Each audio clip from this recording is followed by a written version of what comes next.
thanks for your patience. We're only a couple minutes late. We had some technical difficulties, so we got those worked out. I want to thank y'all for coming. Almost a full house, so I know this is one of those movies you want to see more than once. So there may be folks that came to the last presentation who are here again. There's a lot to learn. It will be the same presentation for those of you that were at the last one or two. And then we'll entertain questions. What I'd like to ask with questions, if they're really a specific situation, we'd like to talk about those afterward if we can, because each situation is so different and we have to really kind of go through almost a checklist, as you'll see if we work through this, to determine kind of where people are in this new law. To introduce myself, I'm Bridget Otto, and I'm from the Chief Human Resources Office, and today we're going to talk about the Affordable Care Act. Our agenda, we're going to go over what is it, really briefly. I think most of you are probably already aware of that. What is the new policy and process, CHRO? I will present that. Then we have a presentation from PPD folks on the new codes and the data entry process. And then OSPS will talk about the new query and data mart reporting that you can use to determine where folks are in this new mandate. And finally, PEP will talk about the new OARs, the payment process, and what the benefit packages look like. Okay. So what is the ACA? It's a federal law. Its final regulations from the IRS were adopted in February of 2014. So what we're talking about is the pay-or-play mandate, the employer responsibility. That's this section that we're implementing or did implement the 1st of January. There's many provisions impacting the health and individual and employer responsibilities related to having health insurance. Most of you are probably aware individuals are all supposed to have health insurance beginning in 2015. It establishes a timeline for implementation, and there's some reporting that will happen over several years. So there's more to come on some of this, aspects of this related to reporting. It also establishes some penalties for failure to comply with the individual and employer mandates, okay? I'm not going to go into a lot of detail, mostly because the state's benefit packages are more generous than what the ACA mandates. So shouldn't have to worry too much about penalties unless we get somebody that didn't get offered coverage and they were eligible and they went to the exchange and they got a subsidy, a tax subsidy from the exchange. And in that case, it would be a $250 per month penalty to the agency if we were to miss somebody. Okay, so we adopted a new policy. It's out for, well, it was out for review till the end of December, so we did get some feedback from some agencies about the policy. And it defines some terms. We've been asked to add some definitions to that policy, so we'll probably be doing that. This applies to all Oregon agencies, state of Oregon agencies, and there was some discussion, I understand, last time about which agencies may be in or which may be out. We did get an opinion from DOJ. We're still sort of going through that opinion, but for now, we're going to just leave that out there. I know there's probably maybe some folks from lottery here, and some of the agencies that may not be considered part of the overall state of Oregon where ACA is concerned may want to use some of the process and policies that we've adopted here that we're using. Okay. So we have some definitions. These are all on the policy for an ongoing employee. That means someone who has been employed with the state of Oregon for a complete standard measurement period.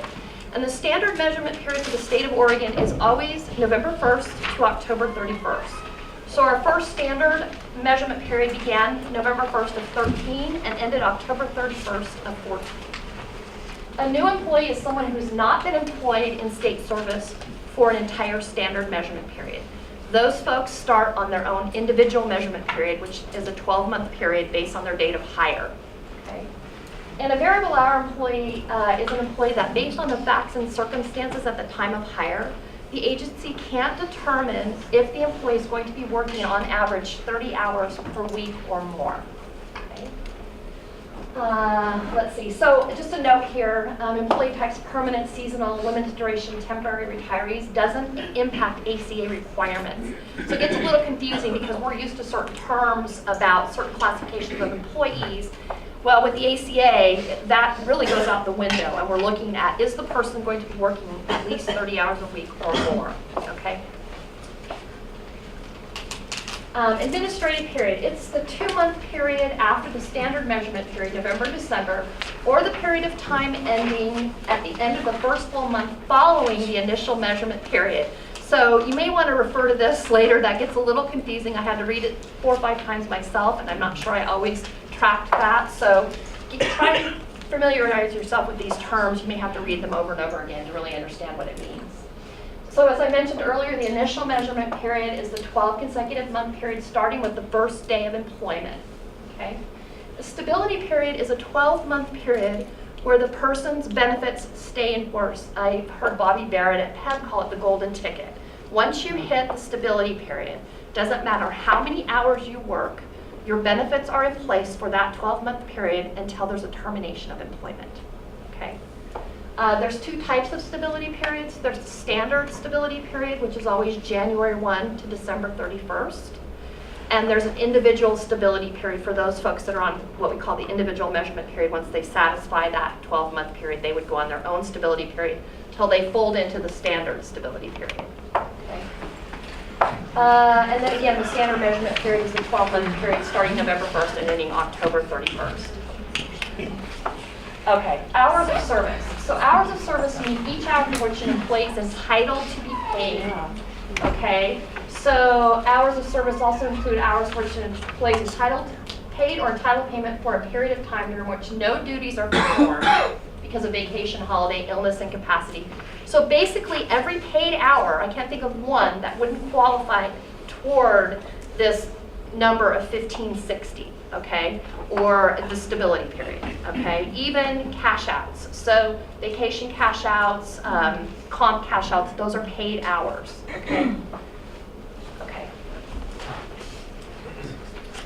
Let's see, so what are the changes? Many temporary employees now are eligible for some type of health insurance core benefits or to opt out of coverage. They can take the opt-out option and take the money instead. They still have to provide proof that they have other coverage, but they can take that monthly amount.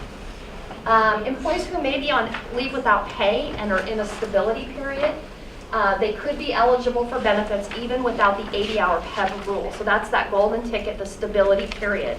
Once you're in that stability period, the only thing that stops it is a termination or the end of the stability period. And maybe they didn't work enough hours in the subsequent measurement period to qualify for the next stability period. So it's always a moving target. Okay. Retirees. So a retiree that may be hired into a temp position while in a current stability period without a 13-week break in service, that 13 weeks is key, would be eligible more than likely for coverage to begin immediately. So if you have a retiree that goes out, maybe they take a week off and then they come back into some kind of a temp position and they're in a stability period, their benefits begin immediately, okay? First of month, immediately. Okay.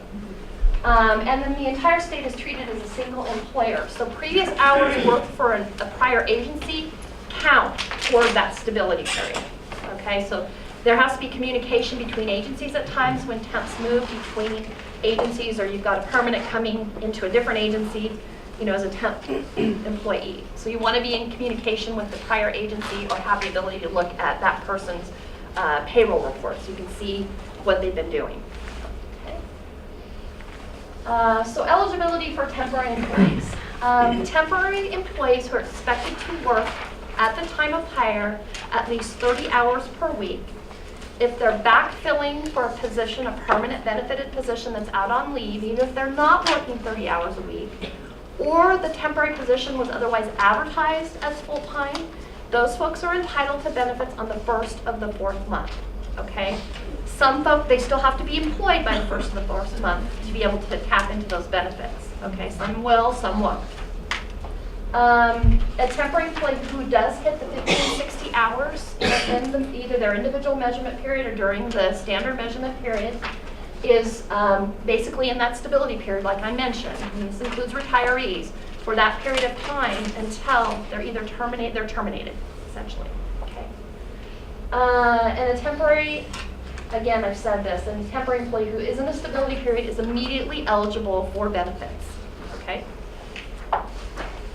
Okay, so what's required now, temps? A newly hired temporary employee must be offered coverage. So we've developed this worksheet for agencies to go it's basically you look down at each number, and if it's yes or no, it tells you to proceed to another number to do another analysis. So this is the way you're going to do an analysis at your agency to determine when is the person eligible and if they're eligible.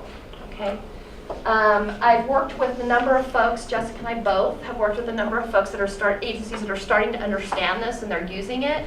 We've had a few little bumps in the road, but we're willing to look at it. If there's something that maybe your agency needs because you're a little bit different than the other agencies, we can look at maybe developing a form for you. We'd like to keep it as, as consistent as possible, so we have 50 versions of the form out there as we're trying to help people through. But there may be reasons an agency needs to add something or make it a little bit more clear.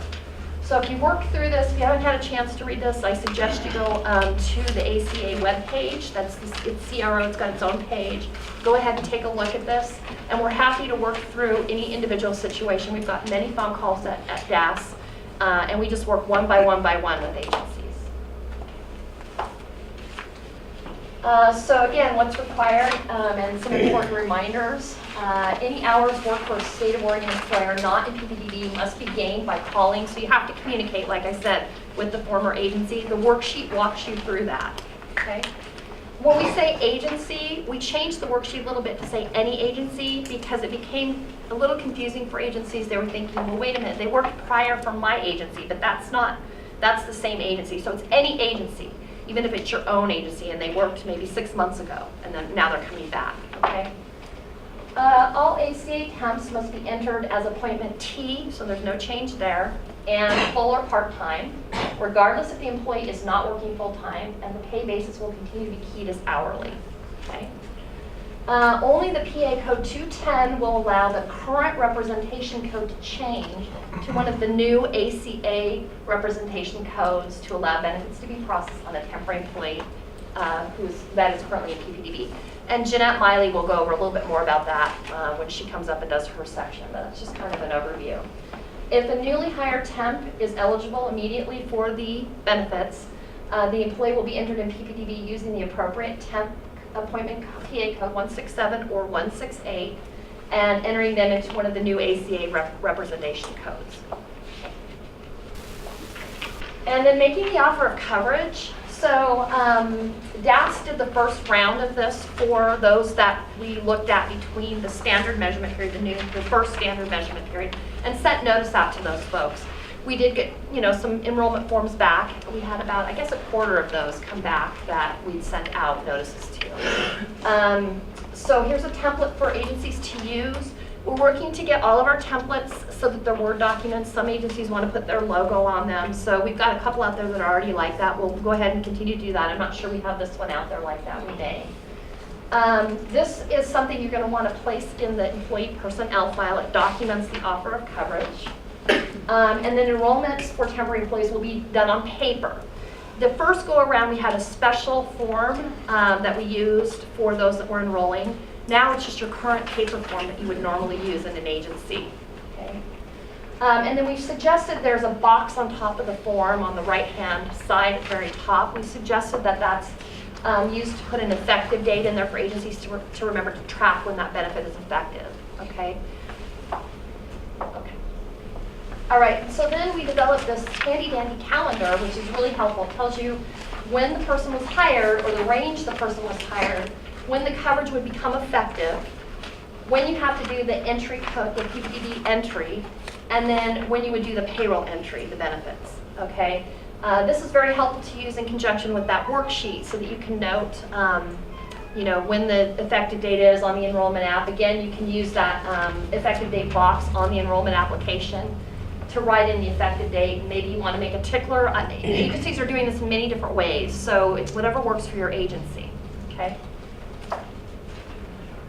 All right, so leave without pay.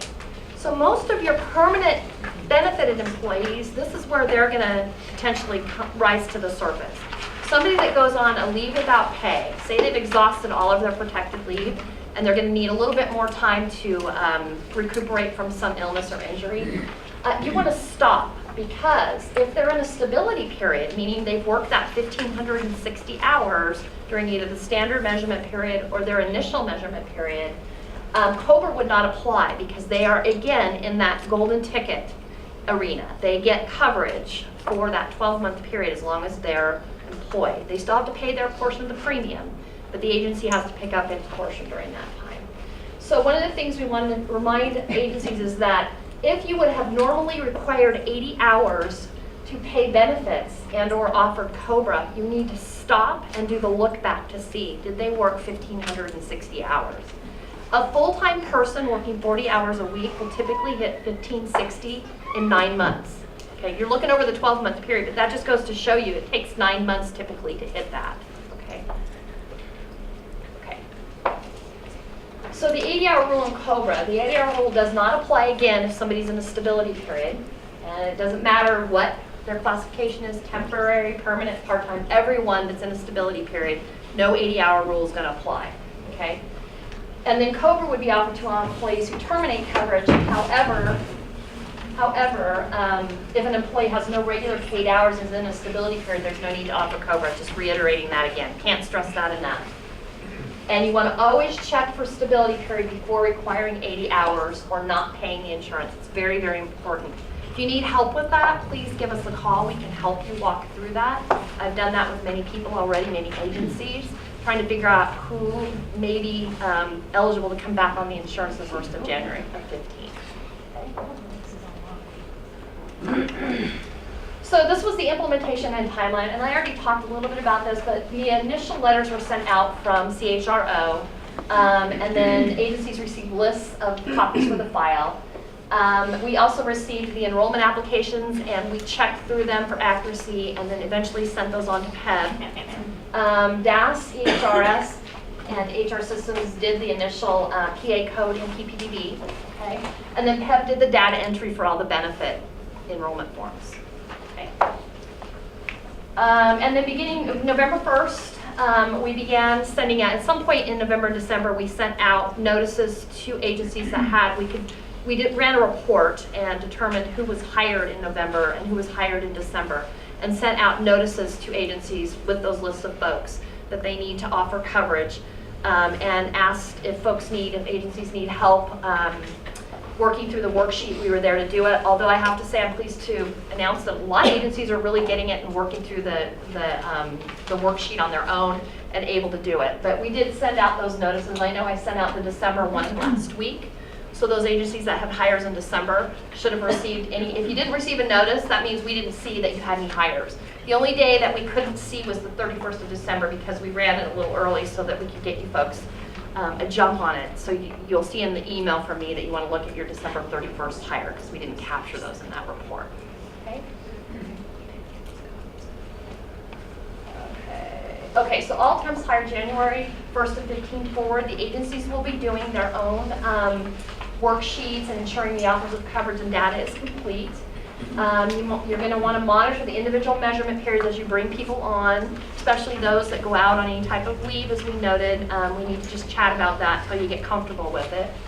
And then again, we're certainly available to come out to see what you do in your agency, how it works, and we're able to kind of walk through with people via the phone, advice and how to look at things. It gets really confusing with the timelines sometimes.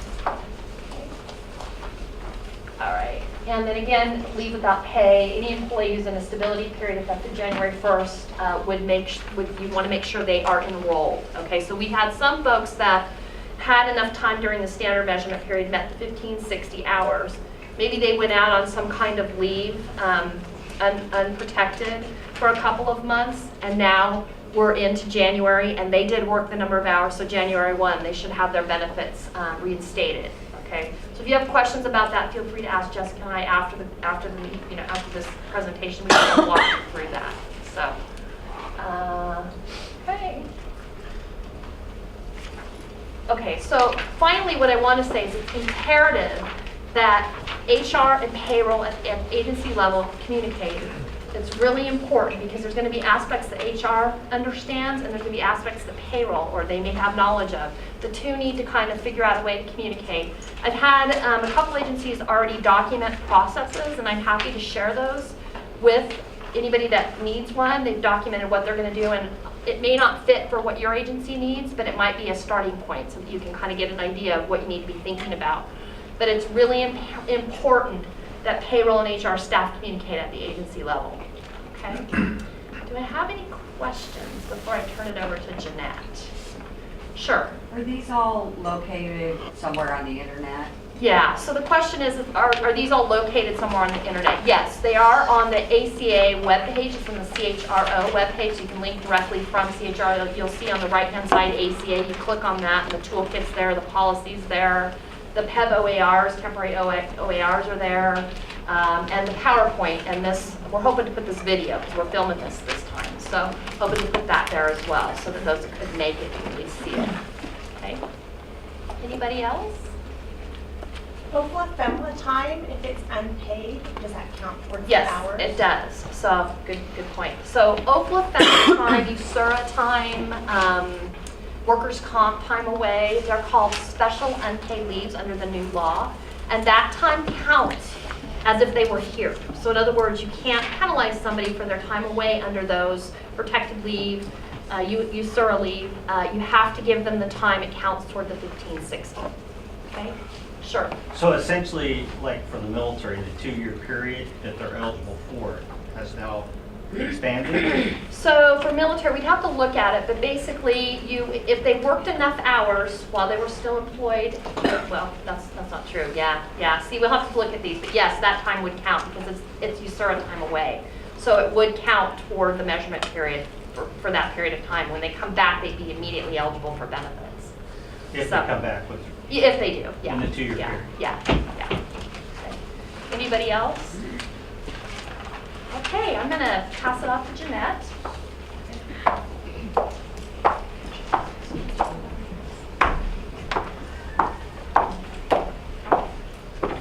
Good morning. I'm Jeanette Miley, and I work for Enterprise HR Services under the HR Systems section, which basically maintain PPDB. One of the roles that PPDB played in this is to help implement ACA through system changes. Basically, what we did was create a new PA code. A lot of the information, as you know, as you process in PPDB, is interfaced directly online, real time to payroll, and we also send a daily file to PEB, which shows transactions that have been entered in PPDB. What we did on the first one, the ACA temp, that hasn't changed. Of course, they're temp, and we're talking temps on this slide here. Appointment type is going to be T. Full part-time code will be F for all ACAs. Currently, your pay basis today is hourly, which basically you would consider that basically part-time, because you don't really know. Under ACA, it will be full-time. The part-time percent can be keyed at any percentage. It doesn't have to be 100%. Now, when we help implement the initial list back in December, we processed over, I can't remember, what, 400, 700 records. A lot of them didn't have a part-time percent in. So when we processed the 210 PA code, it assigned 100 full-time, and we had to go put 100%. If that's not correct, you can still go in and correct them. We didn't know it at our level, but in order to get that to process, it had to be 100%. Also, the 210 will allow the current representation code to change to the new ACA rep codes. And I've listed the new 6 ACA representation codes that were implemented. Basically, we took the existing ones, and as you can see, there's a Q added to each one, okay? And then the new title and the benefit code, which before, like, for instance, the first one, XAQ, that would be your regular XA temps. So we got the XAQ, the new benefit code. Before was XA, now it's QA. So it's kind of trying to keep some consistency there for them. So anyway, these are the 6 that have been added. 2 of them of which have the same benefit code, the QA, which is the XAFQ and XAQ. Any newly hired temp that is immediately eligible, you would go ahead and process the new ACA representation code with that 167 or 168. So they would get benefits immediately from the person the next one. Also, we did send out under this, basically our HR tech listserv, some instructions on how to process the 210. I don't know how many of you may have received it or not.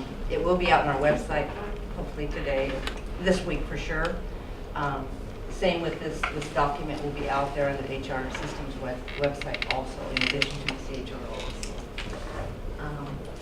Also, if you have any questions, you can call or email.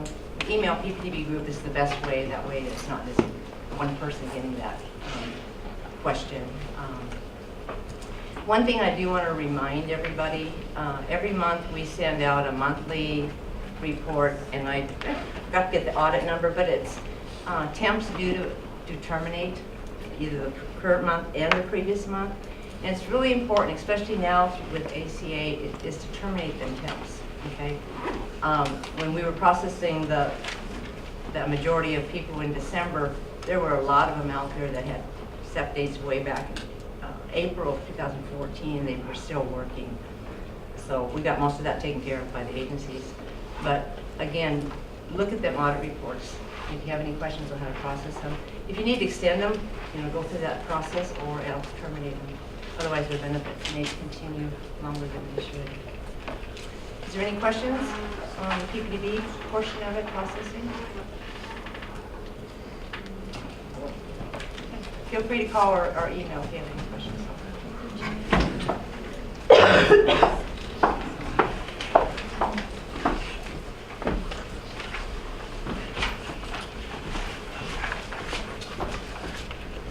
Okay, my name is Seth Lewis. I work for DAS, Oregon Statewide Payroll Services, and I'm going to talk a little bit about the data mart query. So I had a handout, so I don't know if anybody got this or not. If not, it's on the website, I believe, so or included with the information on the ACA website. So the purpose of this report was to allow anyone with data mart access to be able to find this report and be able to track hours, and also to be able to find whether or not somebody is actually still either eligible for insurance, or to see whether or not they need to continue to have coverage or not. So if you currently have data mart access, you have the ability to find this report. And I'm just going to quickly kind of walk through how to be able to get to this report. So once you open up your data mart software, you'll want to go to File and then go down to Open from Repository, and then you want to select OCE. And then for OCE, OSPS, we actually use the OSPA column order. OCE, that's the one that we like to use for be able to do data mart queries on. And then from there, you want to click on the plus sign. I know it's tough, but you have to click on that to expand. And then from there, you want to scroll down. I know, it's tough. You got to scroll down to be able to find the data mart report that says OSPS ACA hours. You want to select on it and then open it up. And it actually take you to a dashboard which has instruction on it. It's actually helpful too. Amazing, I know. Instructions. So some of the things you're going to need for this query is your RACF ID and your password. So if you're not sure whether or not you even have access, or not even sure if you have a RACF ID, well, you do. And if you're not sure what that RACF ID is, then contact your HR shop. They'll be able to help you with that as well. And then a couple things you want to be able to look at when you bring up this query is what's the time frame you're looking back for. Is it the standard measurement period? Is it somebody's initial measurement period? Or is it somebody who's just come on board and say, okay, I don't even know if this person's even eligible or not. So the cool thing about this query is that it pulls an individual's hours or a group of individuals regardless of the agency they worked at. So this is a report that is just for employees and where they worked. So if they worked 6 different agencies, this report's going to pull all those hours. And it's all the hours that are ACA eligible. So talking about those unpaid protected leave types, it's going to have it in there. Now, it's important to remember, this report pulls from OSPA. So if the person did not work and have hours in OSPA, this report's not going to have it. So if somebody's coming over from lottery or a semi-independent agency that's not on OSPA, those hours aren't going to be on this report. That's when you're going to have to get on the phone and contact these places they work at, say, hey, can I get a report of how many hours this person worked at your place? So let's see. And then the nice thing is, again, you can make multiple entries for OR numbers as well. So it's not just one person at a time, you can get multiple people in that. Okay. So then again, the pay period dates, it takes 2 pay periods for a 12-month window of time or whatever time frame you're looking at.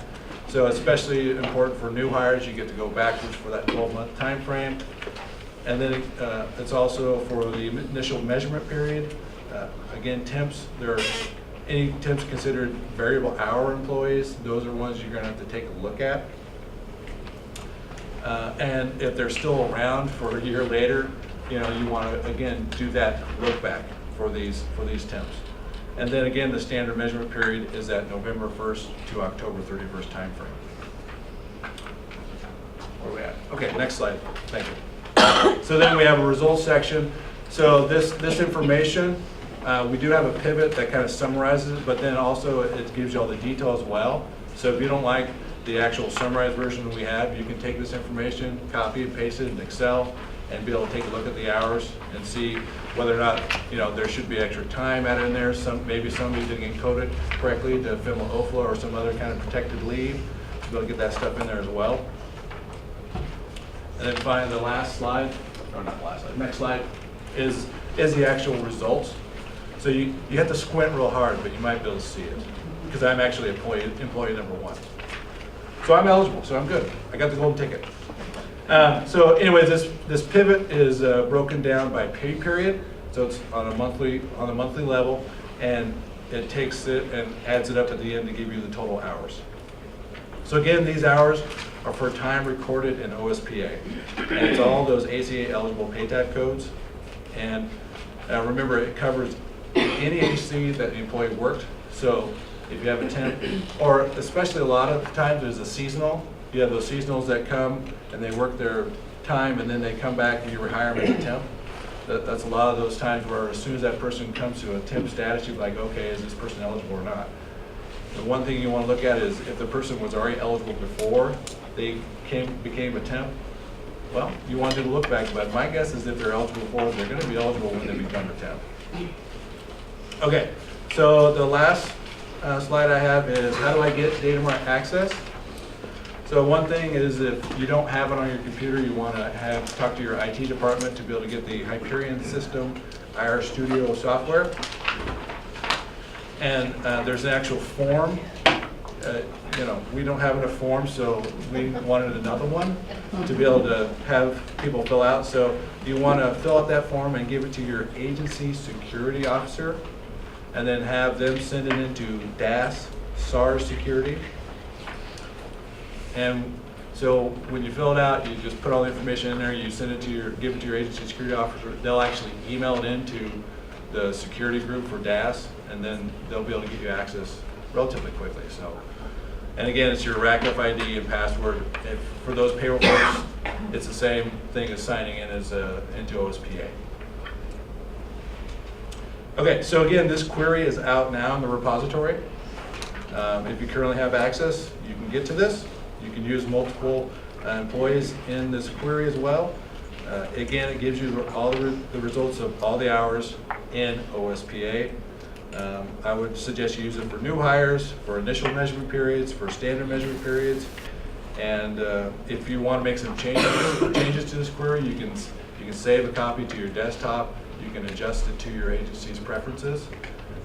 Again, this is just a template, that we design. It's a great tool. We've already used it several times in our office as well. So I think that's it. Any questions? Thanks, I appreciate it. All right. Bobby's up. I thought you had an afterthought. Never. Okay. My name's Bobby Barrett. I'm the PEP Plan Design Manager. I don't design the plans, so you can't throw tomatoes at me for that. So you're very quiet this morning. So Happy New Year. Welcome back to work. And I don't know if you're quiet because we're filming today and you're on your best behavior, but if you do have questions, please stay afterwards. We want to make sure we answer as many as we can. So I'm not going to try and bore you too much with OARs, but we are going to talk about some OARs that we had to institute to go along and dovetail into the ACA, Employer Shared Responsibility. They're filed temporary. I expect that we'll have changes not only in the OARs, but probably you might see some changes in the CHRO policy as well. This thing has a lot of sliding parts and things are sliding on it all the time, and we're coming up against pieces that we often have to look at and go, well, that's a challenge that we didn't think about. So we will have changes, so bear with us. Nothing is ever written in stone. I think we all know that. So we have the 9 temporary OARs that we're going to go over. We're going to talk about employee benefit packages, coverages, and the costs that temporary employees would be paying. We're also going to talk about enrollments and terminations. Terminations, favorite piece of mine that I probably dwell on too much, and you can tell me, go away. But we do want to talk about that briefly. So of the rules that we put in place, they started in November, and so we'll be looking at them this spring and making them permanent adoptions. And if you're on our interested parties list, you'll get notification when we send that out again. So the first rule that we took a good look at was our definition rule. So you'll see some changes there regarding all those periods. I saw faces go, periods. Well, we have administrative period, we have a measurement period. All of those definitions are in the PEB OERs as well, and they follow CHRO definitions. We also changed the definitions a little bit to insert impermanent or temporary workers where they would be eligible employees for benefits. So there's a change there. We, in 101-15-005, I'm not going to repeat all these numbers for you, we did make some changes for eligible and impermanent workers and added them as eligible individuals. That rule has the seasonal rule as well with it, so it's always a good point of reference for you to go back and review seasonal, because in many instances, temporaries are almost on the same level with our seasonals. So we have a big rule, the 101-020-0002 is plan effective dates, employee eligibility, continuation, and plan termination dates. It's a big rule. It has a lot of information in it. I think probably the highlights of this rule would coincide with the 80-hour rule. How many of you are familiar with that rule? Okay. So the 80-hour rule is still in place in certain instances for like your brand new employees that are coming into permanent positions. The 80-hour rule applies to them while they're in their initial measurement period. Stability periods, there is no 80-hour rule. Bridget's been over that with you. Temporaries would have an 80-hour rule once they hit into benefit eligibility. So 80-hour rule hasn't gone away. And in fact, in terminations, the 80-hour rule is very important because it stays there. So for most of you, I think you understand that if you're terminating employment and you work less than 80 hours in a month, your benefits will terminate the end of that month that you give your notice. So if you work over 80 hours, it would be the last day of the following month. That 80-hour rule stays in place because we are a cafeteria plan. We work 1 month to pay for benefits in the following month. So that's a very important concept when we talk about the cafeteria plan and how benefits are designed and how benefits are laid down for employees. So I want you to keep that in mind. The 80-hour rule applies to everybody. That would even apply to a temporary who you've employed and they've reached maybe the first or the fourth month, or through look back, you see that they have benefits due to them, and if they do separate employment, you're going to be wanting to look at that 80-hour rule for termination. So in this one big rule, one thing that we also had to talk about was for stability, which Bridget talked about, you no longer have to have 80 hours if you're in a stability period. But you know, the employee now pays a portion of their premium contribution share. That doesn't go away. So even if you're in your stability period, that employee would still need to pay that contribution. The same as they would if they're on their FMLA. There's a work tool, I think, that you have that you can program that. But what comes into play for PEB is that no rescission, which is also an ACA regulation. So rescission is determined to be an adverse benefit determination. And that rescission is simply retroactive termination of coverage. And it's not allowed. It's only allowed in a few instances. And payroll people are really used to dealing with no rescission now because that's been in place for 2 years. So if you're in HR, this might be a new policy for you, something that you weren't really quite aware of that payrolls had to work their way around. So what we did in this rule was kind of give you a suggestive way that you can keep your employee who's on a leave without pay in a stability period and also do a retroactive termination if you have to for non-payment. If you have to. So CHRO put some work tools out there for you to talk to that employee who's going out on a leave without pay. How are you going to pay for your benefits? What benefits are you going to want while you're on this leave without pay? So that's the first step in this. But the next step is, and this is my strongest suggestion to agencies, is you need to pick a date when that employee needs to pay you for their premium share and for whatever full premiums they need to pay for optionals. And that date needs to be strong all the way through not only the ACA employer shared responsibility, it needs to be out there for your FMLA, it needs to be out there now for OFLA, which is now included in this. You can have people out with benefits in OFLA. So the 30 days, we have to give them a 30-day notice, becomes very important. So almost everybody in this room realizes that full premium, your full premium is paid to PEB on first run. And first run happens about 5 days before you get your paycheck. So first run in payroll, I think, was the 24th, wasn't it? Seth? So first run for December, for your January 2nd payroll, was December 24th. My suggestion would be for agencies to use the 20th as an example of when that payment needs to come in from that employee. Because then you know, even though you're going to go ahead and pay that premium, maybe you're going to have a little grace period there, you're going to pay that full premium to PEB on the 24th on run 1. And at the same time on the 25th, you could look at it and say, oh, Joe didn't pay his premium.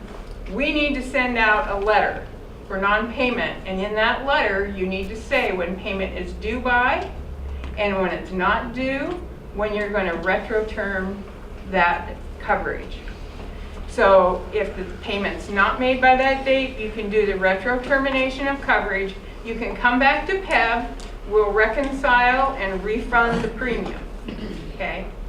But that's in the 30 days. If you come to me 2 months down the road and say, I just didn't get this done, I won't rescind the coverage. I can't. So the coverage is there, and you're going to pay the premium. Not you, but the agency will. So this little piece in this rule where it looks like it's not important, it really is. And that is a piece of the process that you as an agency need to design for your agency so you're able to get through that and able to collect what you need and move on with life, because this is a change for you. So maybe you already have something in place for your FMLAs, but I would strongly suggest that you stay with whatever it is all the way across the board, because if we're ever audited, that's one thing that will be looked at as far as rescission. Is the agency doing the same thing everywhere as far as contribution is concerned? There's my lecture on that this morning. So newly hired and newly eligible employees, we just added stability in there to that rule. Working in 2 or more positions, we added stability again in that rule. Returning to work is pretty much the same. We added a piece in there for temporary employees in a stability period that don't return after 13 weeks of no regular status hours where they would be. But returning to work is difficult. So if you have a problem or you're not sure how to get somebody back to work and back into benefits, or if they even have benefits, I strongly suggest you either call CHRO, Jessica or Bridget, or you call Pat. Because if I can't find the answer, I'm going to run to them. We're in this one together. So we're going to try and get you to where you need to be with that individual. And a lot of that has to deal with retirees, because we have a lot of agencies that have folks retire one day and come right back to work the next day as a temporary. So, you know, in payroll, what they're going to do is cut off that permanent active employee benefit, and then they're going to go to what Jeanette just talked about. They're going to term that as they're going to enter that as a temporary employee, and that employee, if they're in a stability period, is going to start right in with benefits. Whole new issue for you. So while we're talking about that, I wanted to talk a little bit. We had some questions. So HEM, there's a question, the health engagement model. What happens? So we do pretty much the same look back as we do with a seasonal. So seasonal employees are required to do open enrollment if they can do open enrollment, which means that they are currently working and they have coverage in the PEB system. So a seasonal could do open enrollment and then leave between November and December and not come back until the following year. But if they've done open enrollment, they've enrolled for the health engagement model, they did their health assessment, when they come back, their HEM will roll right in and they will get the incentive money, okay? So an individual who has not had the opportunity to enroll in the health engagement model during open enrollment because they weren't at work or they didn't have coverage or they had a termination date in the PEB system and they couldn't do it, when they come back to work, they're not penalized because they couldn't enroll in the HEM. They're given the standard deductible, annual deductible health plan that they want, just like before they're reinstated to it. They just don't receive the incentive. So that holds true for folks that are coming back to work, those temporaries, that maybe retirees that enrolled during open enrollment, that's going to follow them through. So if they got their health assessment done and they got their HEM enrolled in and they're coming back January 1 today, or what day is it, the 5th? The 5th. If they're coming back on the 5th, then they're also going to get the incentive money. So HEM is active when the coverage is active. So I answered that one. We've talked about the premium payments. Talked about 30-day notice. I want to make sure that you understand, some of you that part-time, your permanent part-time people, the 80-hour rule may no longer apply to them. So it's what you need to do is go back to your offices if you haven't already and calculate a look back on them, because they could be in a stability period. And instead of you giving them a COBRA notice when they drop below 80 hours of work in the month, they'll be in a stability period and they'll need to pay their premium share. So you'll want to be working with them. So just bringing that to your attention. And again, with the OFLA, something else. And then CBIW, continued benefits for injured workers. You'll want to watch that because according to state statute, they have a year, state employees have a year that they could possibly be on CBIW and have their PEP benefits paid for them. And if employment's not separated, they would have not only that year, but hypothetically they could have a second year as well. So some things that hit a little differently and some oddities that might get you thinking about things in your own agency that you're dealing with that maybe you need some help with. So what kind of benefits do our temporaries get? The board looked at this last year because it's a board decision as set by statute.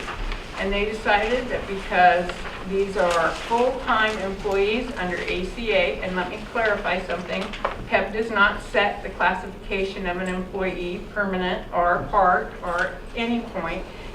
Agencies do that, but because these are considered full-time employees, they get full-time benefits. They do not get the choice that part-time employees get, which is either part-time or full-time benefits. They get only full-time benefits. They do not get short-term and long-term disability, neither do seasonals, because if you'll remember when that benefit pays, it's based on the look back at the salary for the time, so it wouldn't work out. So they do not get short-term and long-term disability. They can have coverage on their eligible family members, the same as any other PEB member, as long as that's an eligible family member. And their premium contribution share is the same as what other members pay. So this year, many agencies have two different premium contributions, a 3% and a 5%. Some pay 3%, some individuals pay 3% based on their service area and their choice of the lowest cost plan. Some pay 5%. The same holds true here for temporaries coming on board. The one thing that would not hold true, there's a subsidy that some CBAs have bargained, the $40 subsidy. That would not hold true for temporaries. Just going to clarify that. We had that question, so I just thought I'd dump that in. So we've done the enrollment for what we termed was the larger portion. We had a term for it. It was called a glut. It wasn't a very nice term, but it was a lot of people. We finished that enrollment. We were a little shy in PEB on hands and a little system issues. So we got almost half of them entered before payroll cut. We did get the rest entered after payroll cut, but they all got benefits starting January 1. Some of those temporaries will unfortunately have to have a double dip taken out of their payrolls because we missed that payroll run and we were trying desperately not to miss it, but we missed it, and our apologies. Some of those temporaries, and I don't know if you have any in your agency, but you might want to check, will already be in a stability period. So you want to check that because even though they're temporary, they can hit a stability period. Processing future enrollments, PEB won't do those for you. Not going to happen. And temporaries at this time will not have access to the PEB system. So all enrollments will need to be done on the normal PEB enrollment form. And if you'll remember that first of the fourth month for that temporary that's coming into that full-time position, you know, Bridget and Jessica had a great idea about if you hire an employee like that that you know is probably going to stay employed and probably going to need to start them on the first of the fourth month, hand them the enrollment form at that time. Maybe think out a process as a tickler file for yourself on that third month to pass it on to payroll and make sure that they get entered for coverage on the first of the fourth month. So some processes to work out, once again, always processing. And then my just general reminders of terminations. Sometimes we have a lot of things going on when an employee terminates, and they get terminated in PDB, but they don't get terminated in the PEB system. So this is my general reminder because it's important for you to remember to terminate temporaries now as well as permanent employees. The PEB system is just like working with your insurance agent. If you don't tell me that that employee canceled or that you're going to cancel your car insurance, I'm going to bill you. And I'm not going to look back and say, oh, you know, I billed you, I shouldn't have billed you. I can't do that. You had the coverage. You had the coverage, so we're not going to be able to refund you your money back. So it's important that all the employees that work with the systems understand that termination in one system may not necessarily terminate it in the PEB system, and it doesn't. They need to go in there. It puts them into a termination screen, but they have to approve that termination, that employee. So terminations are important. And I think that's about where I'm at for the end of my presentation, unless you had questions. Yeah.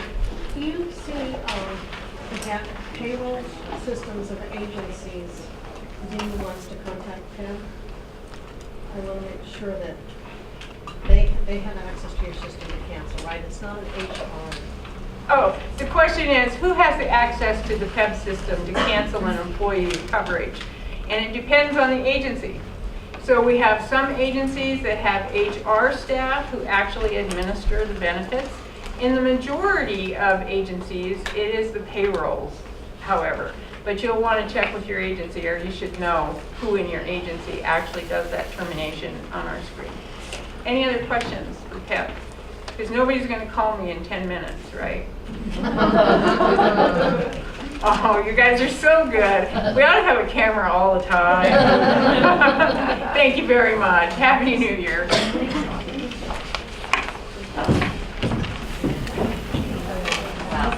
So I just wanted to remind everyone that they can continue to funnel questions to the ACA inbox. It would be really helpful for us with CHRO, so we can kind of get a repository of questions. I'm already keeping a list of them because we often have to confer and think, did I hear that right? Is this what it is? So it's going to take a lot of us coming together to work through these situations. And this has had so many moving parts that there are going to be, some glitches in the road, but we're committed to working through that with all of the agencies and all the payroll and HR staff. We're happy to do that. I love getting phone calls, so feel free to give me a call. And I did want to mention one thing about variables. Jessica and I kind of tripped over an interesting thing with variable hour employees that we didn't even realize we had these types of employees. We knew there were some variables out there, but we had heard them in relation to DOJ more than anything. Interns coming in from law school and working really sporadically, but apparently there's tobacco stingers that work for the state of Oregon. I think it was in OSP. And anyway, so we got on the phone with an agency HR person there, and Jessica and I, well, she's been here longer than I have, but we didn't realize there were these types of employees out there that go to the local convenience stores and try to purchase tobacco, and they're underage.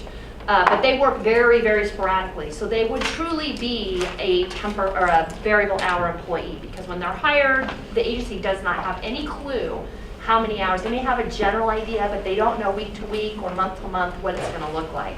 That's the definition of a variable hour employee. Okay. So if you have folks in your agency that may apply, give us a call if you're confused by that, and we're happy to help you. Before we close, are there any other final questions? Sure. On the website, there's a flow chart, new hire employee benefit enrollment that's really helpful. Is there any chance that that can be talked about real quick? I think that would be. Yay! It was Bobby's flow chart. Yes. So I was so confused. It is confusing and it's very helpful. It is helpful. I mean, I will say that it is very helpful. It is a good tool to have out there. It does go through the process in conjunction with the worksheet and the calendar. I think you can kind of manage your way through it. But if you have specific questions about the flow chart, we're happy to answer them. But it is that's a good point. It's a very helpful tool. It gives you an idea of what steps you need to take, kind of an overall picture, okay? Whereas the worksheet, you're going to be looking at each individual person coming in that you're hiring and in conjunction with the calendar and the policies. So unless there's specific questions about the flow chart. Well, we did. When we went through in our original meeting, we were going through the flow chart, trying to figure out what departments are affected and what stages we needed to, own our parts. And payroll, and I might be interpreting this incorrectly, and they asked me to ask about this, but there was a question about when a temporary employee, they may be eligible at certain points and then they're not, and then they can be later. Is that correct? So it would depend on the situation, but you may have a temporary employee that comes back. So the question is, are there certain points in time when a temporary employee is eligible and then ineligible? So in thinking through that a little bit up here, it would probably hinge a bit on the stability period if the person's hit their stability period, so they would be immediately eligible if they come back. Or you've got folks that you bring in the first or the fourth month, they're eligible because they are either new or they didn't have enough hours to hit the stability period or something like that. Is that the Is there question? something about 13 weeks? Yeah, the Yeah, the 13 weeks. 13-week break in wanted to service. know. Okay, so the 13-week break in service, once there's a 13-week term, the person's terminated and they're truly broken from state service, and then they come back, they're a new hire. They start a new individual measurement period. If they're back as a temporary, it's the first of the fourth month that they'd be eligible. So that 13-week break is key because that allows the agency to look at that person as a truly new person in state service as far as temporary employment goes. Okay, does that make sense? So they just wanted to be clear that that actual the first day that counted for the 13 weeks would be the day after actual termination? Yes, the first Okay. day they are officially separate. If they're here one day and gone the next, the second day the next day would start that 13-week clock. Okay, so if they return in, less time than 13 weeks? So then it would depend. If they were in a stability period, they'd be immediately eligible for benefits, okay?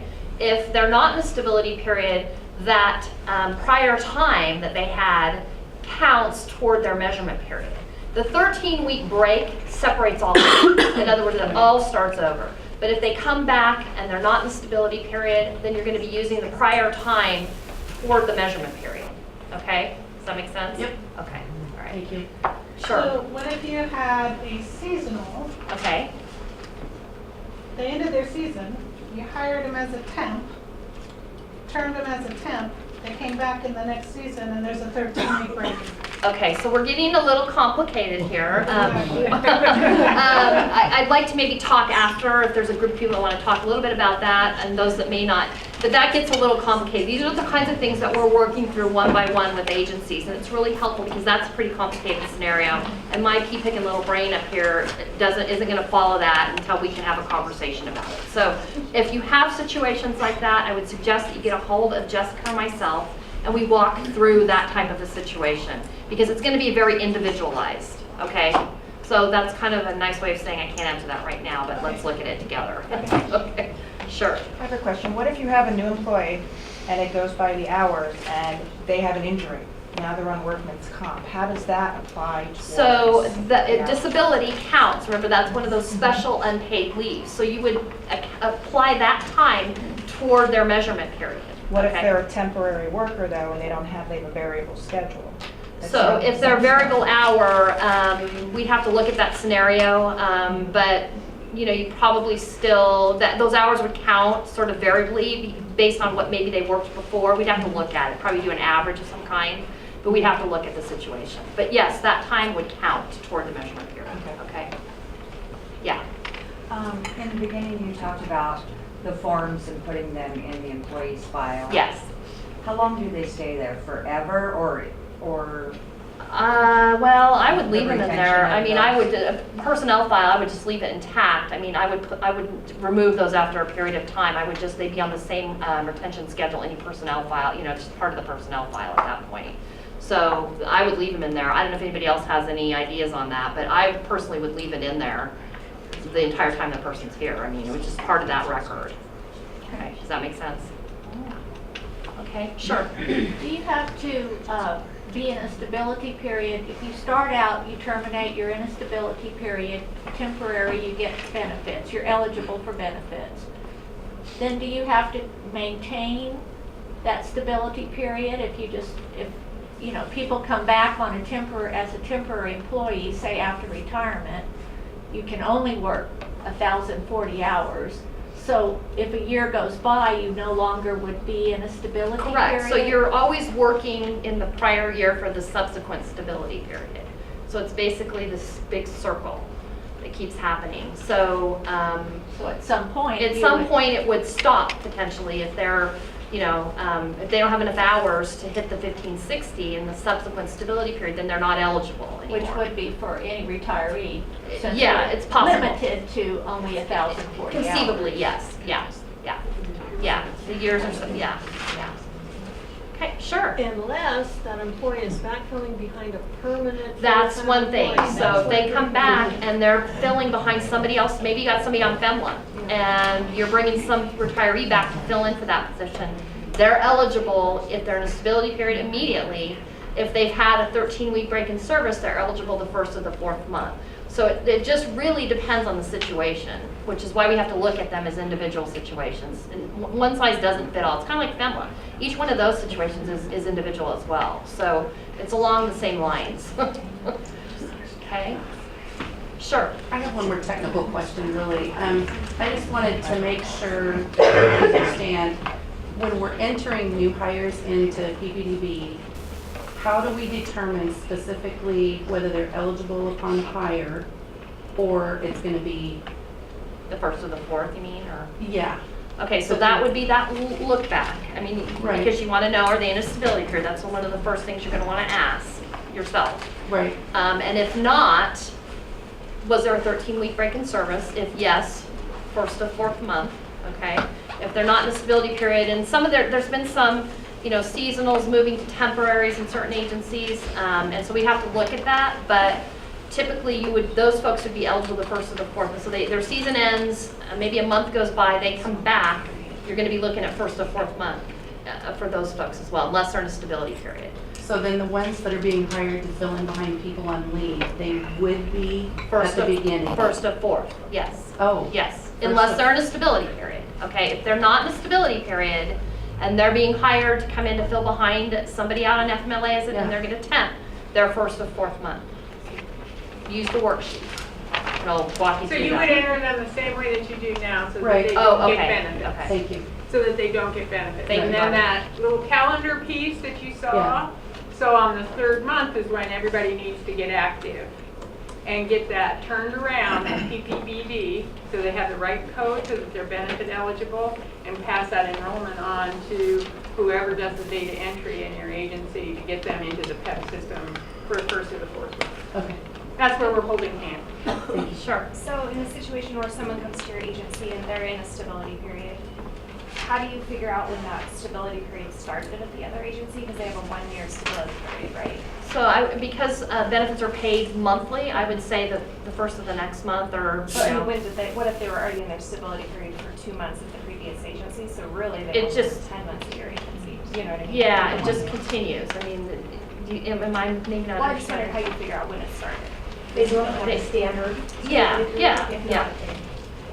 But if Then it's their it's a 12 initial, like, individual. But that's a 12-month period based on their date of hire, and you do that analysis at the end of that 12-month period to look back to see, okay, do they have the stability period or not?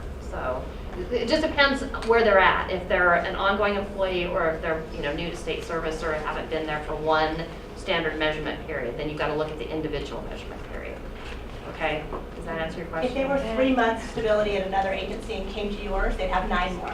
That's Right. what I'm And then you Yeah. remeasure it. So you just like. It's put only that a mark 12-month period Okay. statewide. I'm sorry, I didn't really understand the question. So if they had, she's right. If they had 3 months, they'd have 9 more months, and that's their So you stability just look period. at the data mark and figure when they would have Yes. started their stability period at that. And then just apply the rest of it. Gotcha. Yeah, Okay, yeah. thank you. Anybody else?